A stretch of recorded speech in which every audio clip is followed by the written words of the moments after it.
si GPS ini dia biasanya memerlukan energi lebih untuk menangkap sinyal itu. Karena sinyal kan naik turun. Itu biasanya kita survei di kota dengan kita survei di daerah pegunungan, itu daya tahan baterainya berbeda. Kalau di kota baterai bisa 2 hari. Tapi kalau sudah di pegunungan, setengah hari itu sudah lampunya sudah mati, tidak mau nyala baterai yang GPS ini. Karena sudah tidak mampu lagi untuk mengangkat lampu di GPS-nya ini. Nah, kemudian dipasang anten. Kenapa dipasang anten? Supaya akurasinya ini stabil. Nah, biasanya dia 2 meter. Nah, itu udah paling kecil angka akurasi itu paling bagus dah. Supaya tidak naik. Kalau kita tidak pakai GPS ini biasanya kita taruh aja diam begini dia jalan sendiri GPS itu.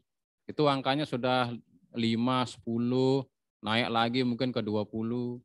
Nah, kemudian siapkan holder untuk meletakkan GPS ini supaya yang lain juga bisa ngelihat.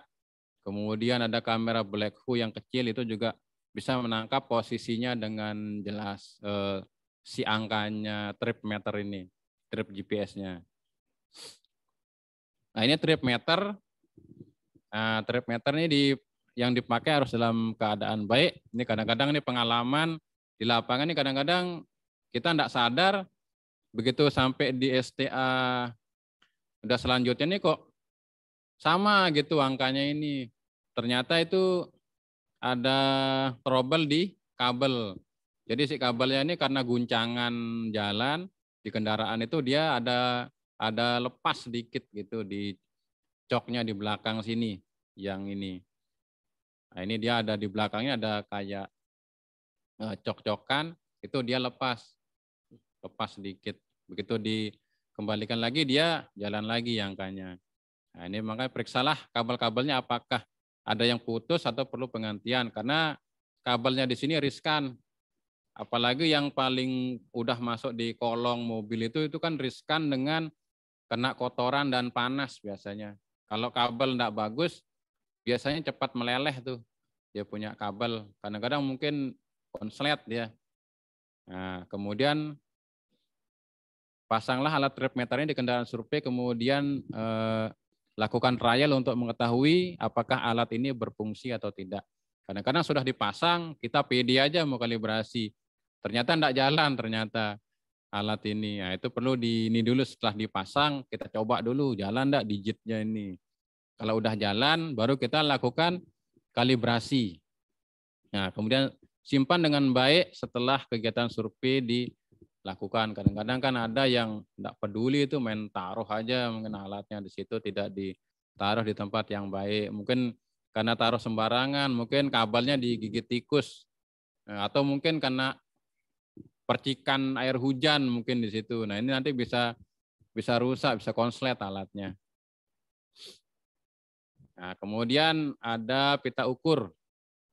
Nah, ini pita ukur ini sangat kita andalkan. Yang pertama nih yang pita ukur ini untuk kita untuk kalibrasi nanti ambil 1 kilo. Kemudian untuk yang meteran kecil ini biasanya untuk dilakukan untuk inventarisasi. Kita ukur lebar bahu, lebar perkerasannya. Nah, jadi ini dicek untuk yang roll meter ini apakah lancar atau mungkin tersendat-sendat.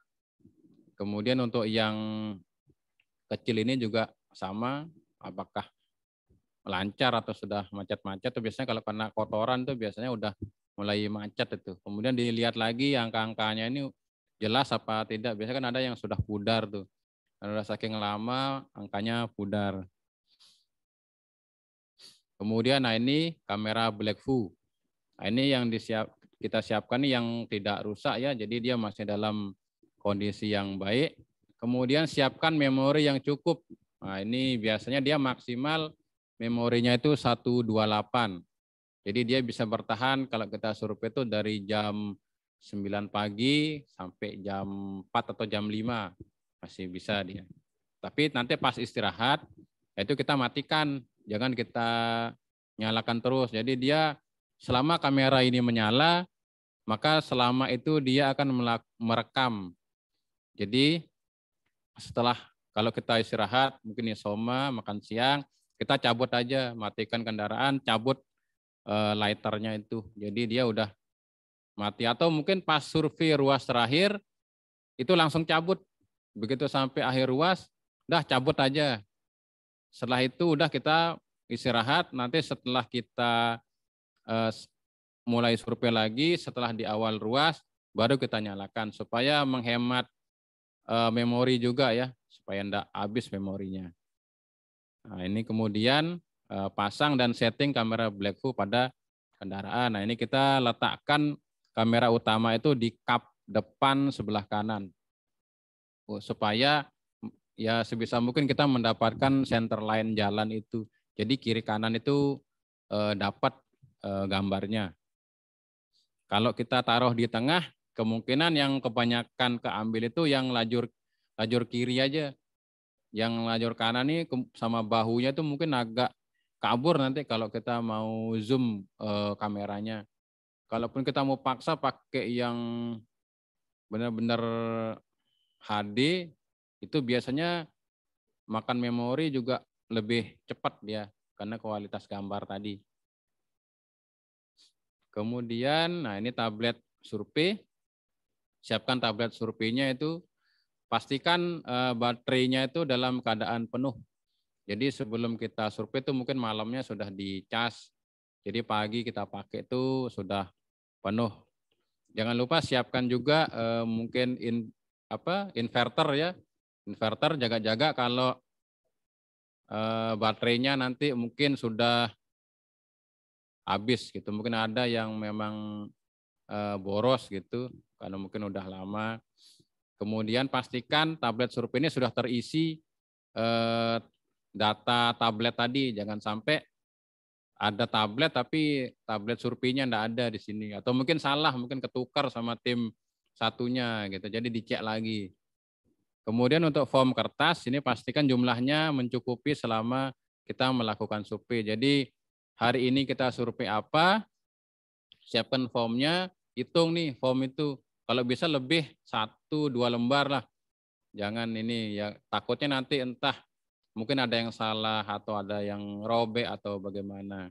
Kemudian siapkan box untuk menyimpan formnya ya agar terjaga dengan baik. Jadi tidak berceceran formnya ini. Pengalaman kami tidak pakai box ini ada 2 lembar yang hilang nih. 2 lembar hilang, kemudian yang lain tuh keinjek. Jadi kotor, ada yang kena rokok juga itu. Nah, itu pengalaman kami. Jadi pakai box aja biar aman. Nah, ini handy telecounter untuk menghitung ini ya LHR. Siapkan yang masih baik. Nah, ini handy tali ini digunakan untuk membantu dalam menghitung kendaraan. Kemudian setelah selesai itu simpan dengan baik. Misalkan hanya 1 orang, udah pakai handy tali ini biasanya ini untuk yang reguler, untuk menghitung yang motor biasanya nih. Kalau motor kan banyak nih jumlahnya. Biasanya pakai handy tali ini langsung 1 orang itu ngitung yang motor khusus. Kemudian, nah kita sekarang ke pengaturan dan kalibrasi alatnya. Nah ini, sebelum menggunakan perangkat survei, kita wajib memastikan bahwa perangkat tersebut layak untuk digunakan. Khusus untuk alat pengukur jarak digital seperti odometer, halda, kemudian tripmeter, itu dibutuhkan proses kalibrasi agar hasil pengukuran jarak yang diperoleh merepresentasikan jarak yang sesungguhnya. Lakukanlah langkah berikut untuk melakukan kalibrasi pada alat ukur jarak digital. Jadi yang pertama kita periksa dulu tekanan anginnya. Itu biasanya ada formnya, itu dicatat tekanannya berapa masing-masing ban ini. Kemudian dicatat. Nah, setelah standar, baru kita cari nih ruas untuk melakukan kalibrasi. Entah itu kalibrasi tripmeter atau mungkin kalibrasi odometer. Nah, kemudian adapun syarat pada kalibrasi ini adalah itu jalannya lurus, kemudian datar, tidak boleh ada belokan, tidak boleh ada tanjakan. karena hasilnya nanti tidak akan akurat.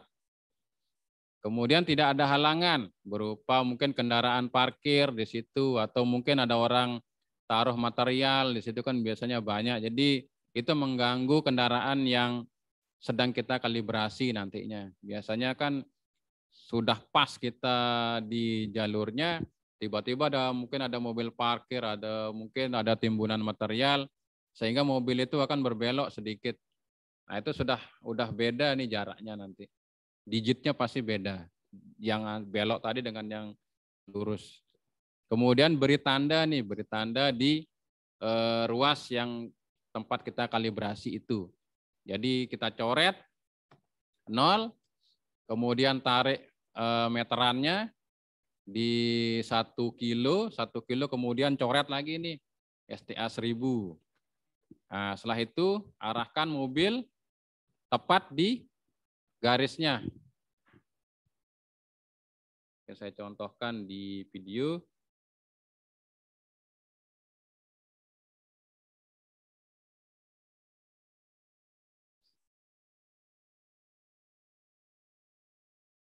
Nah, ini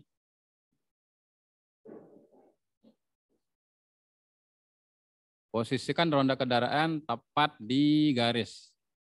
Nah, ini seperti ini dia pas di garis.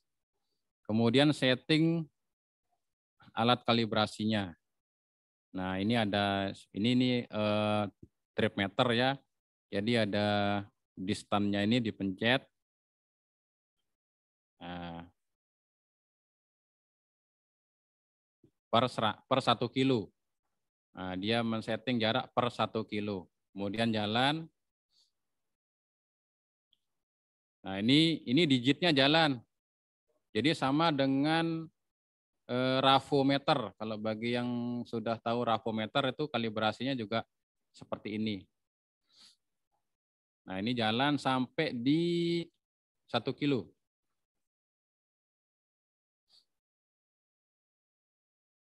Nah, begitu 1 kilo, nah, udah selesai. Kemudian masukkan angka digit ini, 23,86. Nah, masukkan angkanya 3,86. Enter.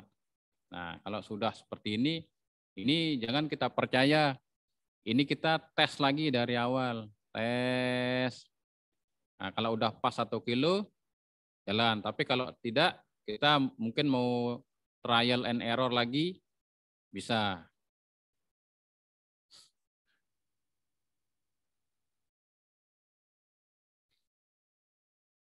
Oke, di perangkat tadi ya.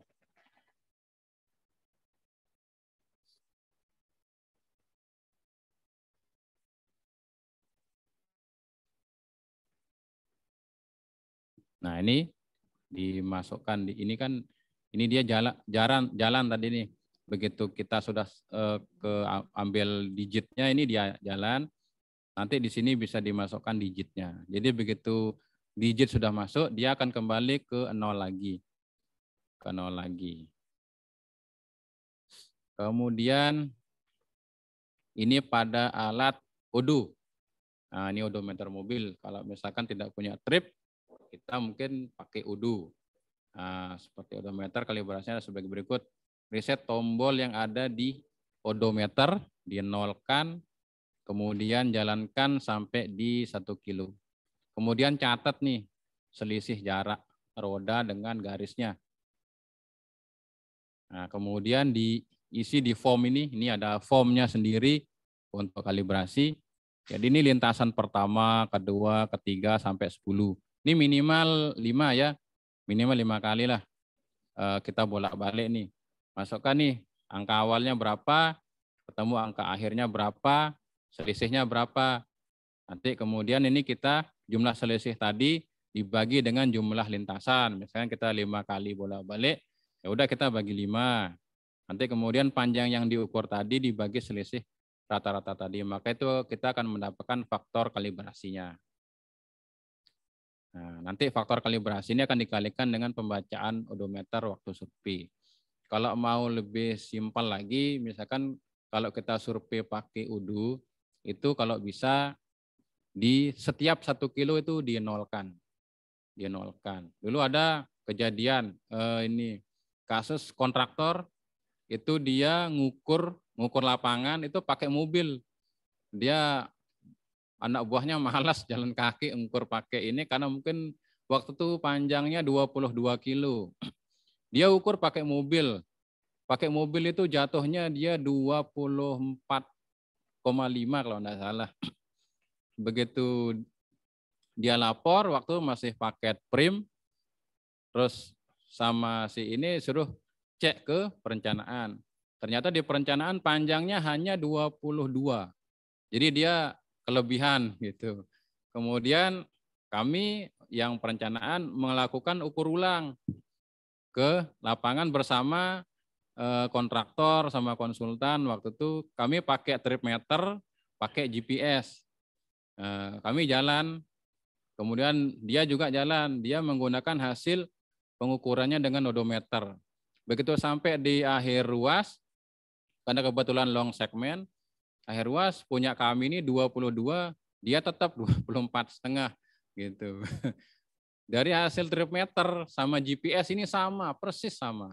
Sedangkan yang odometer ini beda ya, mungkin dia tidak kalibrasi, kan yang kedua tidak cek tekanan ban. Jadi gelindingannya ban itu kan beda kalau tekanannya kurang. Nah, seperti itu. Kemudian GPS ya. Nah, selanjutnya kita mau setting GPS-nya nih biar enggak ngawur hasilnya. Nah, yang pertama nih ada pengenalan tombolnya dulu nih. Nah, pada survei pengumpulan data PKRMS, GPS merekam garis center line ruas dan menyimpan titik koordinat pada lokasi tertentu. Sebelum melakukan tracking marking waypoint, Anda perlu menguasai tombol-tombol pada alat GPS navigasi genggam seperti yang ditunjukkan. Nah, ini kita lihat tombol 1 ada zoom in-nya. Nomor 2 ini ada find atau mencari titik yang mungkin sudah kita marking. Tombol ketiga ini scroll. Kemudian yang 4 ini halaman. Jadi kalau tekan halaman tuh bisa bergeser ke kanan. Terus yang 5 ini marking, mark, artinya untuk menandai. Kemudian nomor 6 ini menu. Jadi kalau misalkan di halaman mana kita klik menu maka dia akan masuk ke menu berikutnya. Kemudian ada quit untuk keluar dari menu itu, kemudian ada enter untuk oke, kasih oke.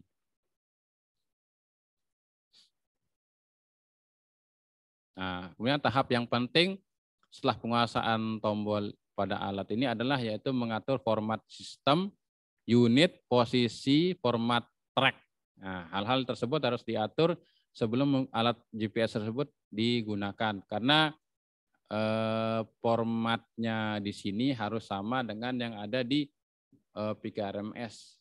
Dia sudah punya format baku yang di PKRMS ini.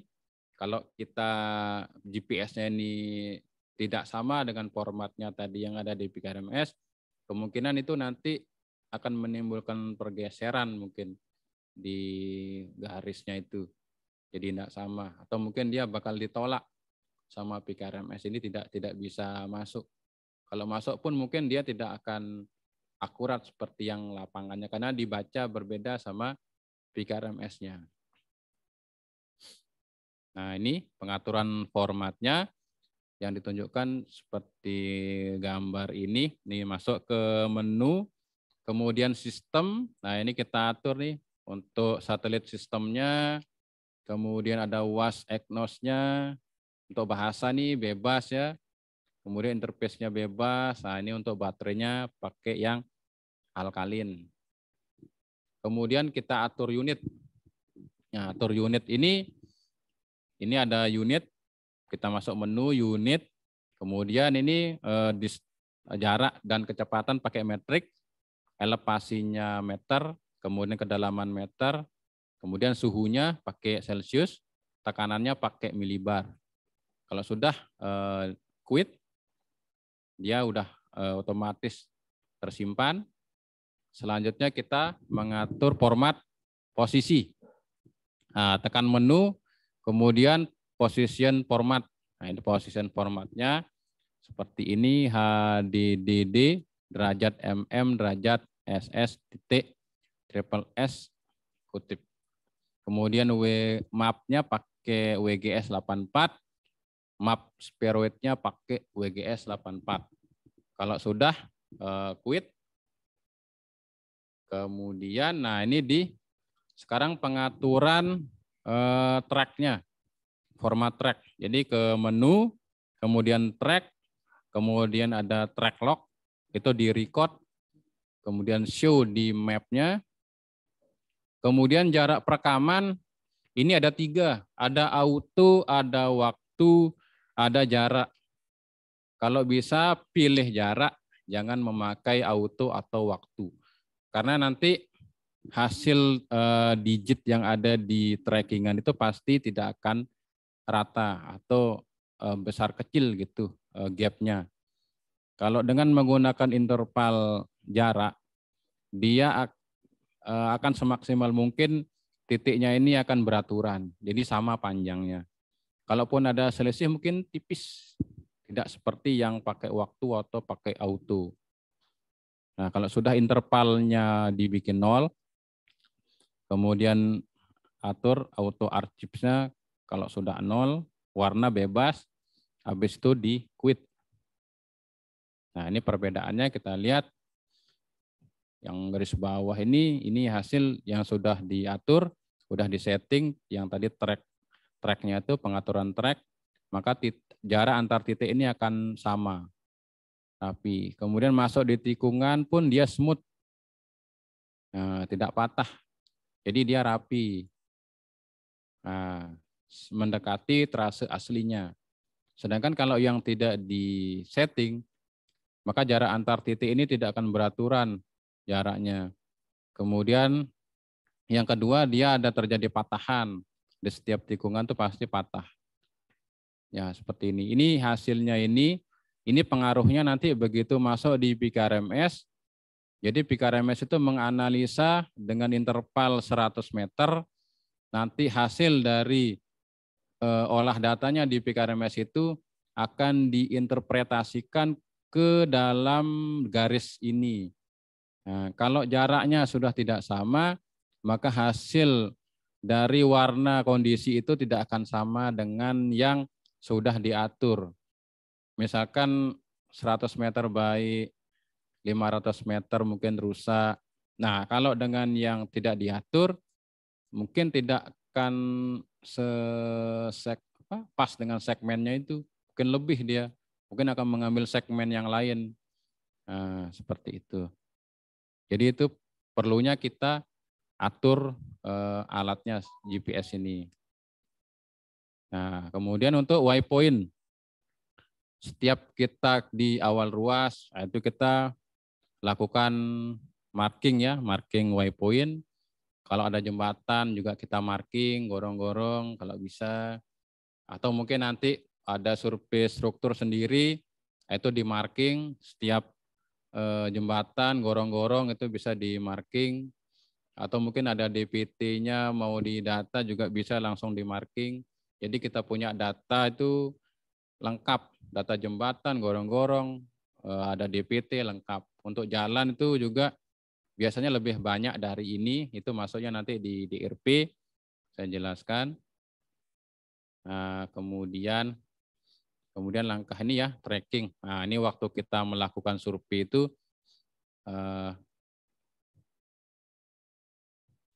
ini tampilan layar utama pada GPS ke menu trip komputer.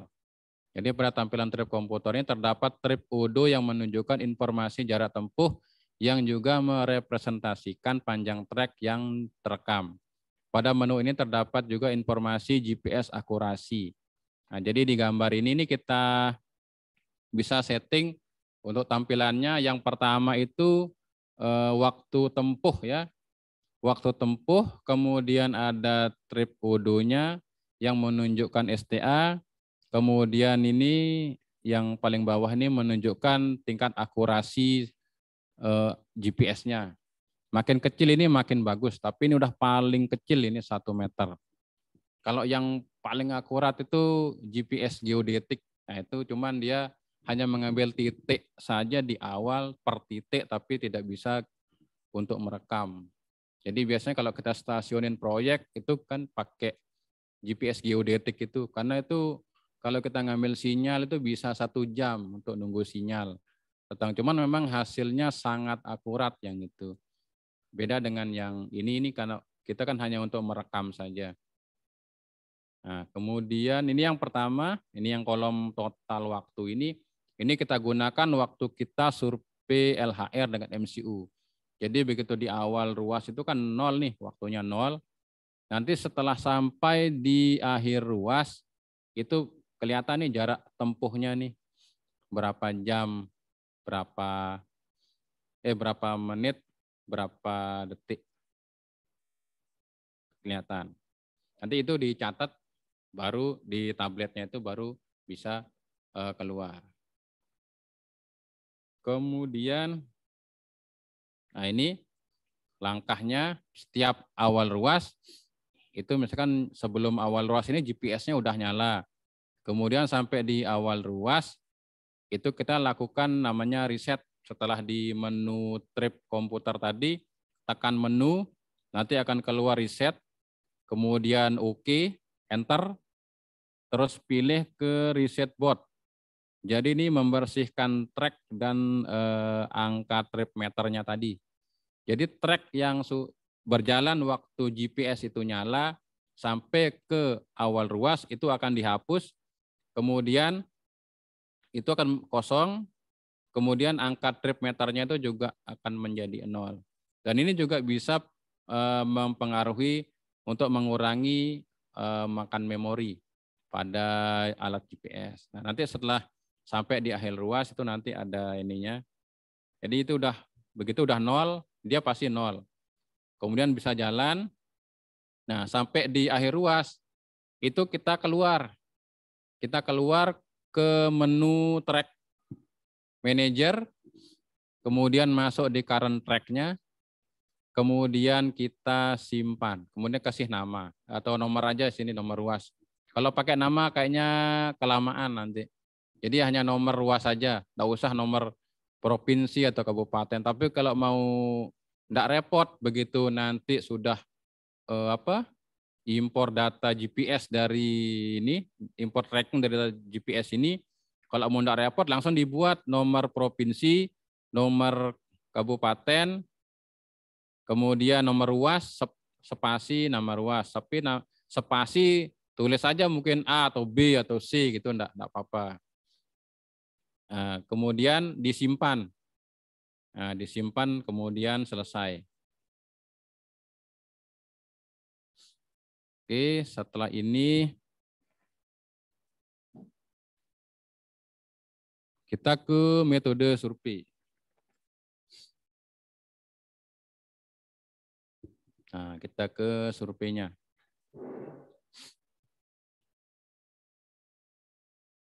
Nah, yang pertama ini namanya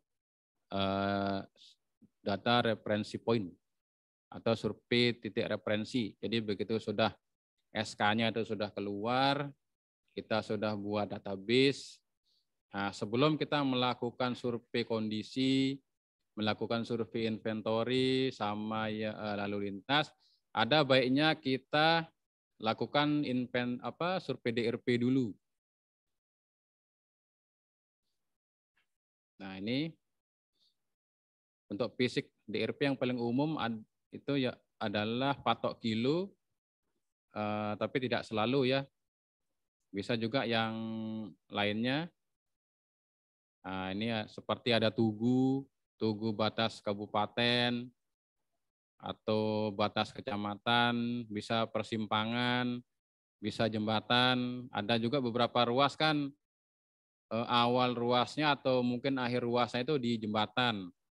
Nah, itu dikasih tanda. Kemudian gorong-gorong. Kemudian ada persilangan dengan rel kereta api. Kemudian ada gedung atau penanda lainnya. Kemudian data DRP harus diambil terlebih dahulu sehingga data DRP tersebut dapat dijadikan acuan atau referensi lokasi pada survei selanjutnya. Nah, ini yang survei DRP ini dilakukan setiap 5 tahun sekali, begitu update SK itu langsung dilakukan DRP. Jadi data DRP ini juga bisa sebagai draft untuk mengkoreksi panjang ruas jalan aslinya dengan yang ada di SK. Kemudian membantu kita supaya tidak bingung begitu kita survei inventory atau mungkin survei kondisi, itu udah jelas titik awal, titik akhir, panjangnya sekian, itu udah jelas. Dan yang membantu lagi itu kalau ada DRP ini bisa dibagikan ke mungkin UPT-nya, UPT Pemel, kemudian ke bagian fisik.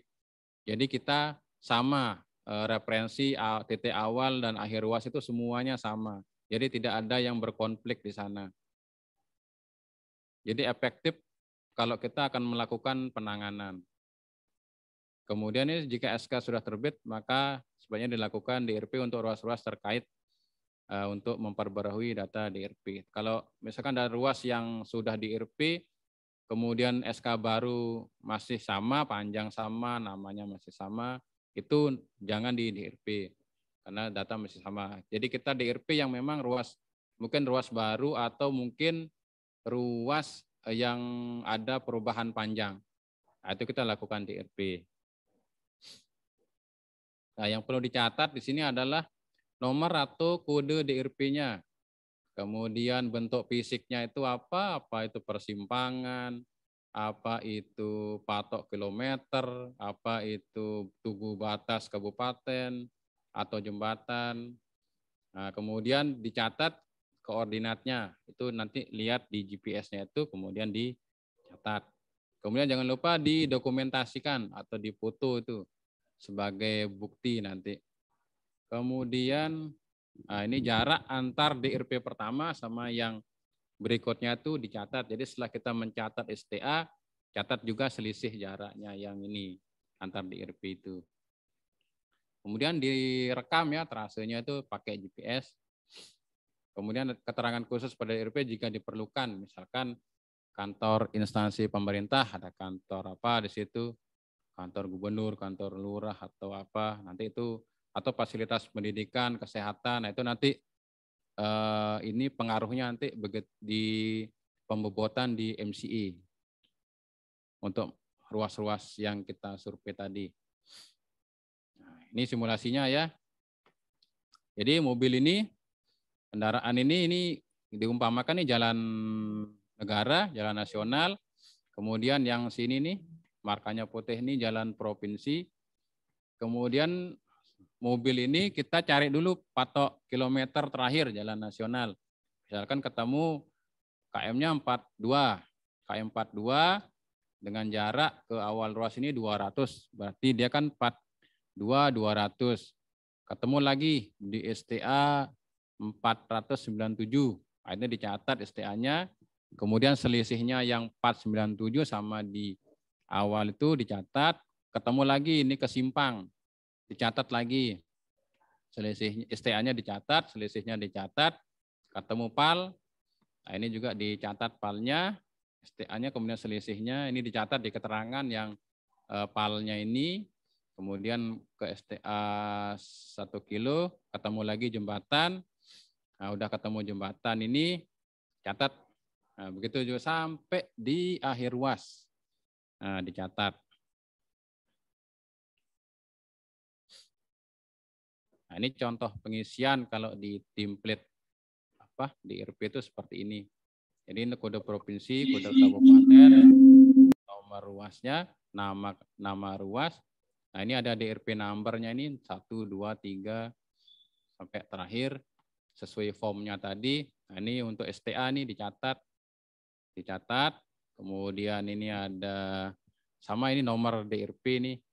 Kemudian panjangnya, nah ini tipe DRP ini 1 apa, 1 itu biasanya awal ruas, nomor 2 itu akhir ruas, kemudian nomor 6 itu jembatan, nomor 5 itu lainnya seperti persimpangan, mungkin gorong-gorong. Kalau nomor 3 itu ada patok kilo. Nah, jadi dicatat situ, kemudian kasih keterangan nih di sini. Ini awal ruas, ada jembatan, ada simpang, ada patok kilometer, kemudian ada akhir ruas, kemudian yang untuk STA 1 kilonya ini apa penandanya di sana bisa dikasih. Nah, ini untuk yang apa namanya koordinatnya ini harus diisi ya, diisi berdasarkan hasil GPS tadi. Nah, nanti bisa diimpor.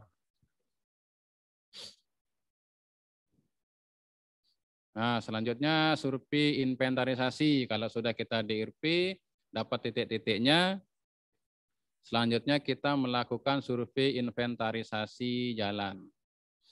Nah, ini survei yang dilakukan untuk mendapatkan data aset jalan berupa elemen fisik pada perkerasan, bahu jalan, dan saluran.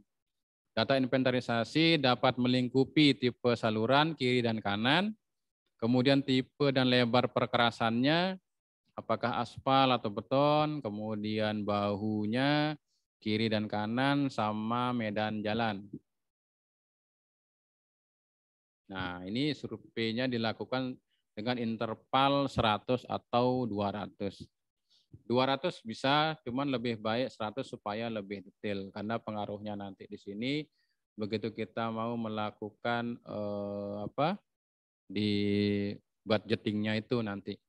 Jadi kalau kelebihan itu bisa kita kurangi 100 atau mungkin uangnya kelebihan kurangi lagi 100 meter seperti itu. Jadi bisa mendekati anggaran biaya yang seharusnya yang kita dapat. Kemudian, nah ini pencatatan dilakukan dengan formulir manual ya atau pakai tablet survei. Kemudian segmentasi pengambilan data ini biasanya berupa segmen jalan yang homogen atau sepanjang tidak terdapat variasi. Kemudian survei inventarisasi dilakukan setiap interval tertentu, umumnya 100 atau 200. Bisa juga mungkin 150 atau mungkin ada perubahan misalkan dari aspal ke beton di STA mungkin 550. Nah, itu bisa. Cuma nanti di tabletnya itu harus sinkron, yang kiri perkerasan sama yang sebelah kanan sinkron STA-nya. Kalau satu saja berbeda, maka data tablet ini tidak bisa masuk ke dalam PKRMS. Nah, di sini pencatatannya itu ada variasi meskipun posisi berubah, namun belum berjarak 100 dengan data sebelumnya. Pencatatan dilakukan dengan menggunakan form cetak atau tablet. Nah, ini buka tablet survei, inventarisasi yang sudah diimpor. Nah, seperti ini. Nah, ini pilih inventarisasi jalan, diklik. Nah, nanti masuk ke menu berikutnya. Seperti ini. Masukkan nama surveyor, pilih ruas, nama surveyor, nah, kemudian masuk klik gambar ini, nomor ruas, nama surveyor, pastikan tanggalnya, kemudian pastikan arahnya, ini bisa normal survei atau mungkin dari belakang ke depan. Kalau dari belakang ke depan, begitu kita impor, data tablet ini otomatis di PKRMS itu dia akan membalik. Jadi yang akhir ruas itu menjadi yang tadinya itu awal itu tetap dia menjadi akhir, yang akhir itu akan menjadi awal ruasnya seperti yang ada di DRP. Oke, pastikan intervalnya ini 100 meter. Setelah itu masuk pilih tanda chevron. Nah, udah masuk. Nah, ini survei bagian kiri, bahu saluran. Nah, ini pilih tipe bahunya. Yang ini tipe bahu nih, macam-macam. Kita isi sesuai dengan existingnya di lapangan. Kemudian pilih lebar bahunya. Yang ini, berapa lebarnya. Nah, ini untuk, ini jangan, kalau bisa jangan dikira-kira, lebih baik turun, kemudian diukur. Karena ini pengaruhnya nanti di BOQ-nya ini nanti BOQ untuk analisa itu pengaruhnya di sana. Kemudian pilih tipe drainasenya. Nah, ini tipe drainase dipilih sesuai dengan keadaan di lapangan. Kemudian pilih tata guna lahannya apa di sana.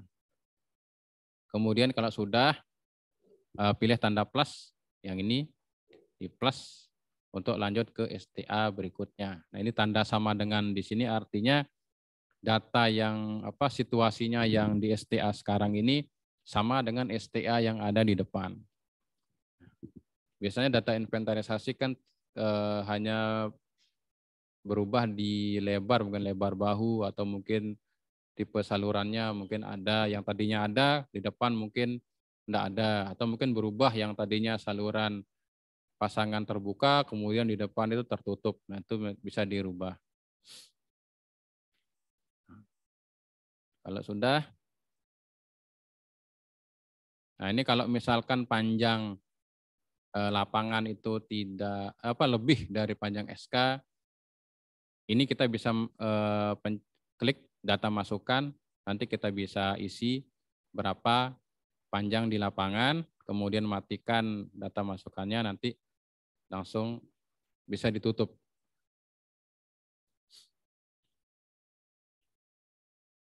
Kemudian keluar. Nah, ini survei bagian masih nih di tipe bahu. Nah, ini yang tidak ada bahu ya, tapi jangan diisi di tablet survei itu tidak ada bahu, karena nanti itu bisa error. Kalau misalkan situasi seperti ini, masukkan saja itu ada bahunya, tapi mungkin lebarnya mungkin kecil ya. Nah, ini bahu aspal seperti ini, itu ada marka tepi, nah, itu sudah tipe bahunya itu aspal. Nah, ini lapis penetrasi, tipe bahunya. Yang ini tipe bahunya batu kali. Yang ini kerikil nih, umum biasa kita temukan. Yang ini tipe bahu tanah.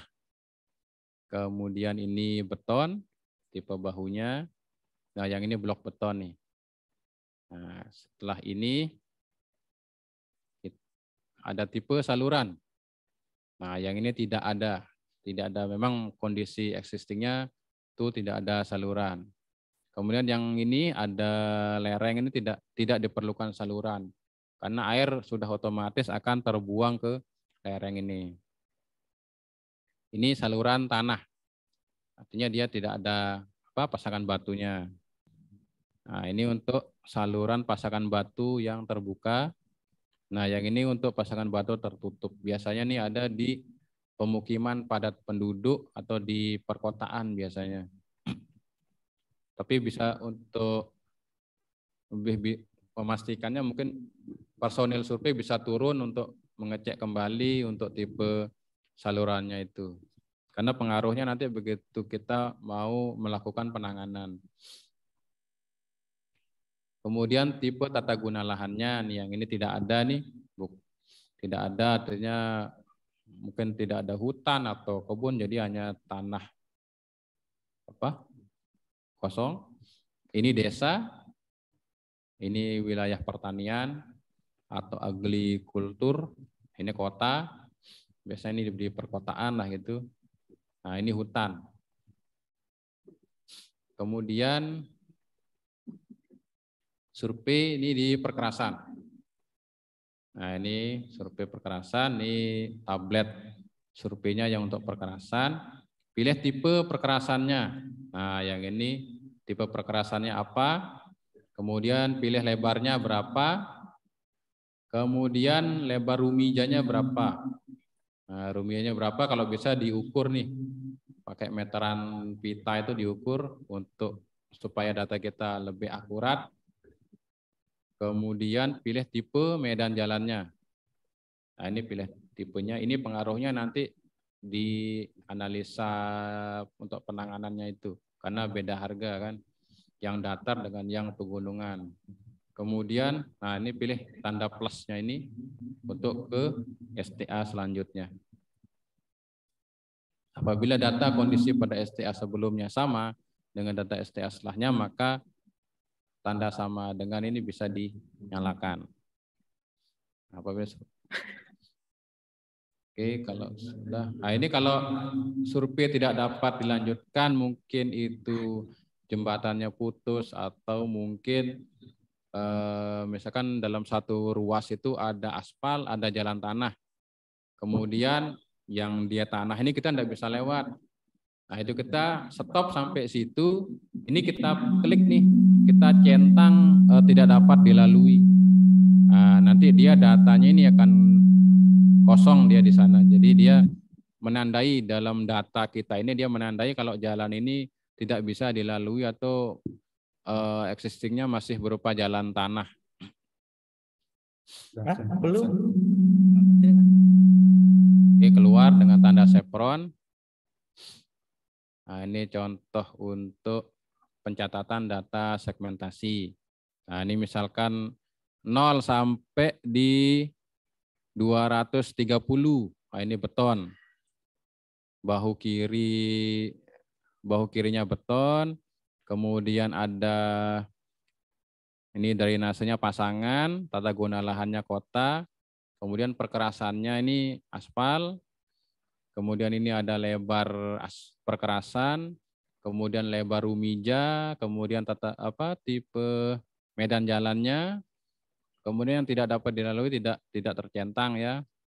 Kemudian yang bahu sebelah kanan ini beton. Nah, ini kemudian di STA 230 sampai di 700. Ini sudah beda existing bahu jalannya, tipe bahu jalannya ini tanah.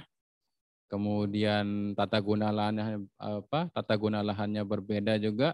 Yang tadinya kota kemudian masuk ke agrikultur. Kemudian perkerasannya berubah menjadi beton, lebarnya sama, rumijanya sama, kemudian medan jalan sama. Nah, jadi dia tidak mesti 100 meter, jadi dia bisa di custom dia sesuai keadaan existing yang ada di lapangan.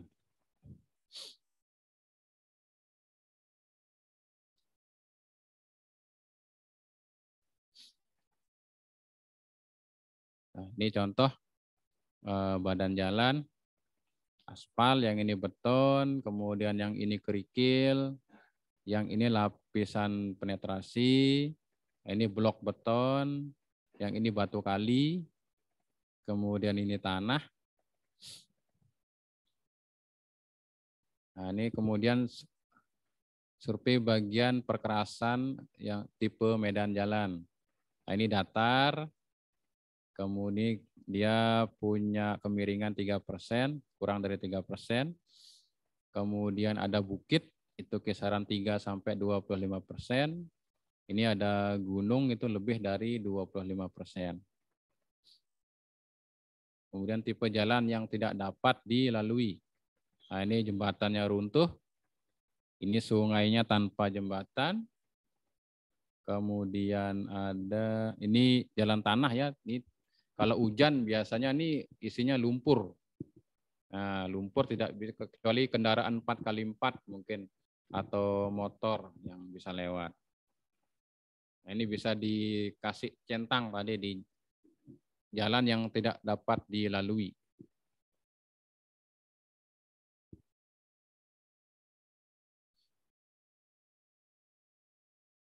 Nah, ini buka tablet survei kondisi jalannya, pilih kondisi, kemudian akan tampil menu di tabletnya ini, kemudian pilih ruas, kemudian isi kolom nama surveyor, ini satu aja enggak apa-apa yang atas, kemudian pastikan tanggal survei, kemudian pastikan arah surveinya normal atau reverse, nah ini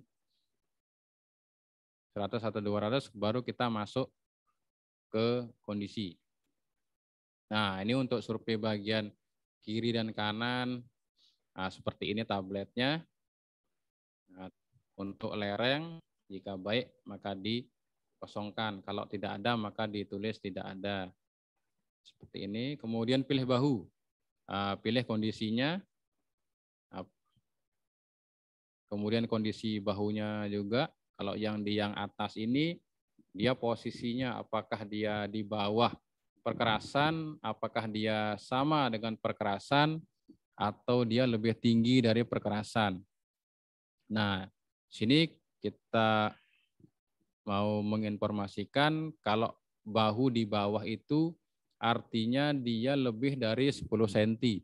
Jadi kita bisa mengasumsikan bahwa kendaraan jika menepi atau ke bahu, maka bisa kendaraan itu ya berbahaya lah gitu. Mungkin bisa ambles gitu karena mungkin saking rendahnya.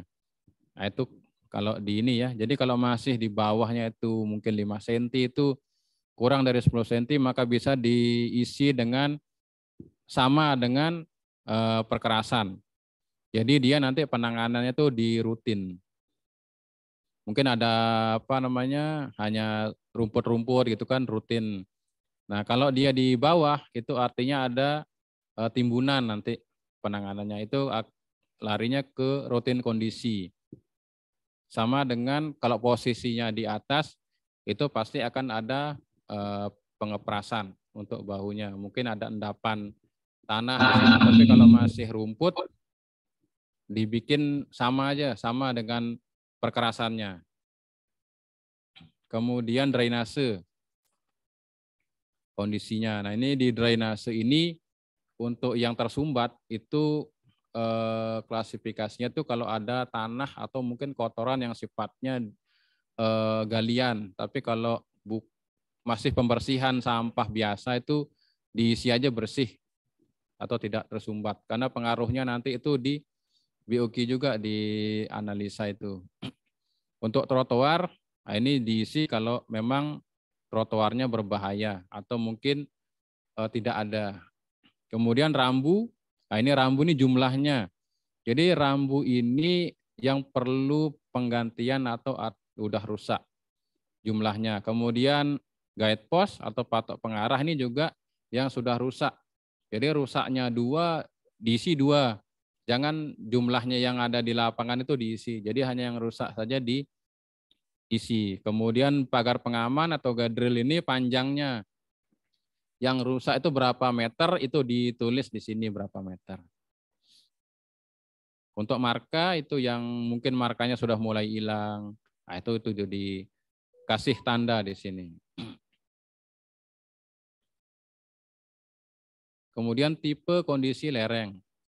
Nah, ini lerengnya tidak ada atau runtuh. Kalau memang runtuh dikasih tanda, kalau tidak ada dikasih tidak ada. Tapi kalau misalkan ada tapi tidak keadaannya masih aman, bagus, dikosongkan saja.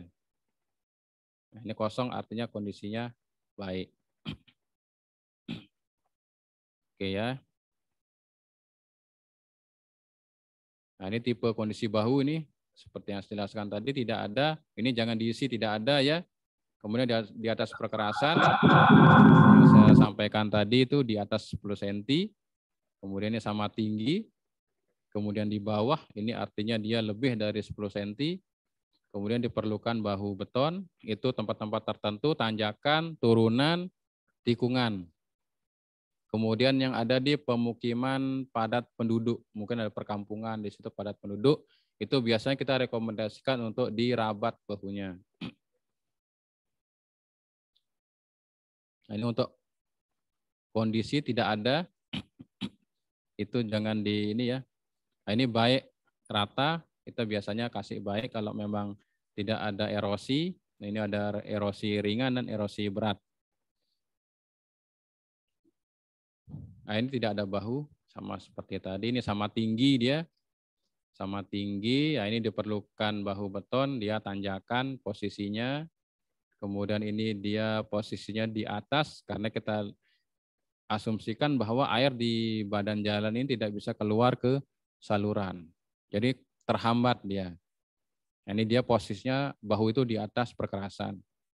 Kemudian ini di bawah perkerasan. Nah, ini artinya dia sedikit berbahaya, mungkin butuh ada timbunan. Kemudian nah ini untuk saluran itu diperlukan pasangan batu, itu biasanya di daerah perkotaan atau mungkin padat penduduk. Kemudian ini tersumbat, jadi nanti penanganannya itu ada galian, diperlukan saluran tanah. Seperti ini tidak ada salurannya, jadi dia perlu saluran. supaya air tidak menggenang di badan jalannya. Kemudian yang ini erosi bahunya.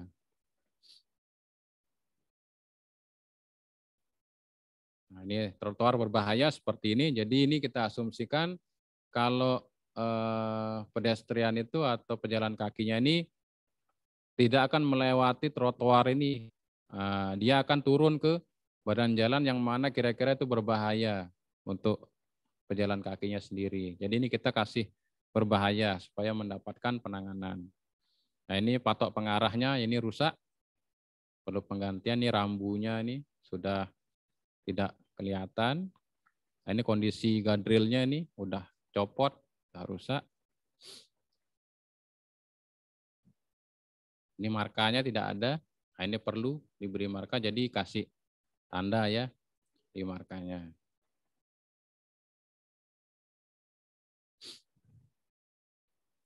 Ini untuk kondisi sekarang yang perkerasan. Sama seperti tadi, tata caranya untuk di menu awalnya ini. Nah ini untuk perkerasan.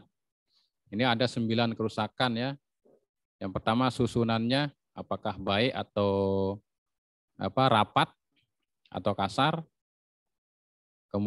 Kemudian ini bleeding. Nah yang ini hitung luasannya. Kemudian ada agregat lepas, hitung juga luasannya. Ada disintegrasi, kemudian dihitung juga luasannya. Kemudian ada retak-retak. Nah ini retak-retak, pilih retakannya dulu. Ini jenis retakannya, kemudian masukkan lebar retakannya berapa. Biasanya 1 sampai 5 mili. Kemudian jika retak tanpa ada penurunan, maka dihitung luas retakannya dan diinput ke retak lain. Yang sini. Jika ada penurunan, maka dihitung luasnya yang mengalami penurunan itu, kemudian masuknya di sini. Kemudian patching atau tambalan, itu juga dihitung luasannya berapa. Kemudian lubang ini, nah ini ada hitung jumlah per segmennya itu berapa jumlah lubangnya. Kemudian ukurannya, yang ini, kemudian luas lubang itu. Jadi luasnya lubang 1 tambah lubang 2 tambah lubang 3. Jadi per 100 meter itu. Kemudian alur, ini alur roda. Jadi kalau kayak di kota besar tuh biasanya dekat-dekat lampu merah tuh kan biasanya ambles tuh. Kelihatan aspal itu ada bekas roda di sana. Nah itu dihitung luasannya, luas jalurnya itu berapa, yang ambles itu, kemudian klasifikasikan alurnya sini. Rata-rata dalam alurnya itu berapa. Kemudian rusak tepi. Nah, ini ada kiri dan kanan. Kiri berapa, kalau misalnya ada di kanan berapa. Nah ini dia normanya itu 30 cm dari tepi perkerasan. Jadi kalau sudah lebih dari 30 cm, itu kita anggap lubang. Nah itu nanti mungkin penanganannya di patching. Untuk yang kiri di kiri ya, sama yang kanan di sebelah kanan. Oke, sekarang nah ini jenis formnya ini untuk jenis perkerasannya bisa dirubah, bisa ke beton, bisa blok beton, bisa aspal. Nah, ingat ini harus kondisi ini harus sesuai dengan inventarisasinya. Kalau beda nanti dia tidak bisa diimpor, dia tidak cocok, dia pasti error. Nah, jika panjang lapangannya lebih dari SK, maka bisa diklik data masukan atau masukkan angkanya, di plus dulu, baru dirubah STA yang terakhirnya itu. Kemudian matikan lagi data masukannya, kemudian bisa keluar.